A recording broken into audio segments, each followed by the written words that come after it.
Na katika maombi yangu nilikuombea na wewe. Kwa jina lako nilikutaja kwa kazi yako. Bwana Yesu asifiwe. Lakini lingine la pili nataka kumshukuru Mungu ni kwa ajili ya mchungaji wangu. Ndiyo ni askofu, lakini mimi napenda kumuita mchungaji. Mapogo ni mchungaji wangu. Kwa kipindi kirefu sana nilikuwa namuomba Mungu.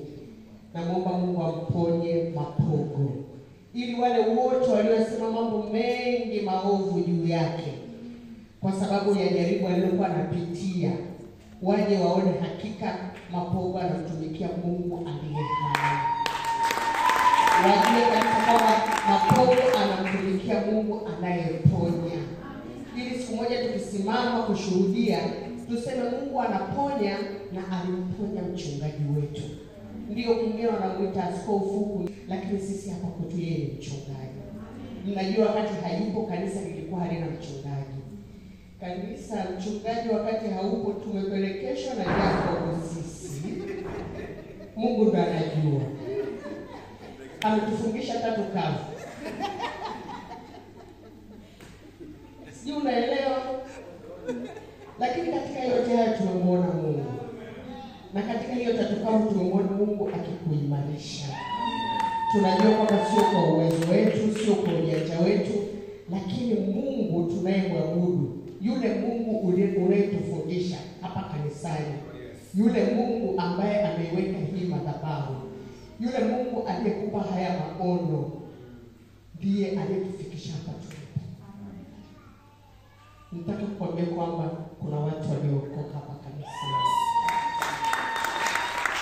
Hata kama wako wawili, hata kama wako watatu, ndio hao Mungu ambao amewaweka mpaka leo hii tunasimama mbele zake. Tunamshukuru Mungu kwa kukuponya. Tulikuwa tunaumia, tulikuwa hatuna baba, tulikuwa tunapitia mambo mengi mazito, tukitafakari, tukikushirikisha na wewe. Wakati uko kitandani tulikuwa tunawaza kukupa mzigo mara mbili, lakini leo hii Mungu amekuinua, Mungu amekuleta. Kila hatua unayoifanya hapa kanisani, mimi huwa nakuangalia unapocheza, unapoimba kwa nguvu, unapoomba, na kila jambo unalolifanya, mimi kwangu huwa namshukuru Mungu kwa kuwa amekurudisha tena kanisani. Na mimi kama katibu wa kanisa nataka nikwambie, wale uliowaacha umewakuta. Pamoja na mama tulikuwa naye, hawa hapa wapo. Najua na wengine watakuja, kanisa bado lipo. Na sio kwamba walikuwa wanakuja kuabudu kwa sababu yako, haukuwepo, lakini walikuwa wanakuja kumwabudu Mungu aliye hai. Kwa hiyo tunamshukuru Mungu. Tulitamani kufanya sherehe siku utakaporudi. Sherehe yetu ni kumshukuru Mungu. Kama ni kuorganize sherehe, tutakuja kuorganize siku moja ya kumrudishia Mungu na kumfanyia Mungu ibada ya shukrani. Haikuwa rahisi. Haikuwa rahisi. Sio kwamba umepotea alafu tu umerudi tu kawaida, ila umerudi ukiwa na utukufu wa Mungu. Bwana Yesu asifiwe. Kuna kila sababu ya kulishukuru kanisa. Kanisa limekuwa nasi bega kwa bega. Wakati mwingine unaweza kuniona na mimi ni mshirika wa kawaida, lakini na mimi pia ni katibu wa kanisa. Kuna wakati tulikuwa tunaabudu 8, kuna wakati tunaabudu 20, kuna wakati tunaabudu 40. Yaani tukifika 50 sio tunasema Mungu wewe, watu leo wamekuja wengi. Lakini kwa kuhesabu watu 30, 28, 30, 28 ilikuwa ni kitu cha kawaida. Lakini tunasema hata hao 28 kwani sio watu, ni Mungu amewaweka.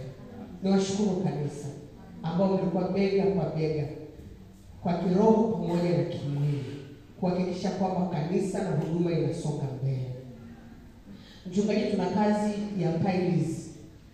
Najua wakati unaondoka uliacha kanisa lina sakafu. Lakini hata hapa tulipofika, Mungu ni mwema. Mungu ni mwema. Tumebakisha mahali padogo sana kwa hapa ndani.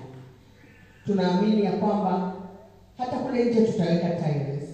Na hapo kila mahali tutaweka tiles. Na hakuna ufadhili.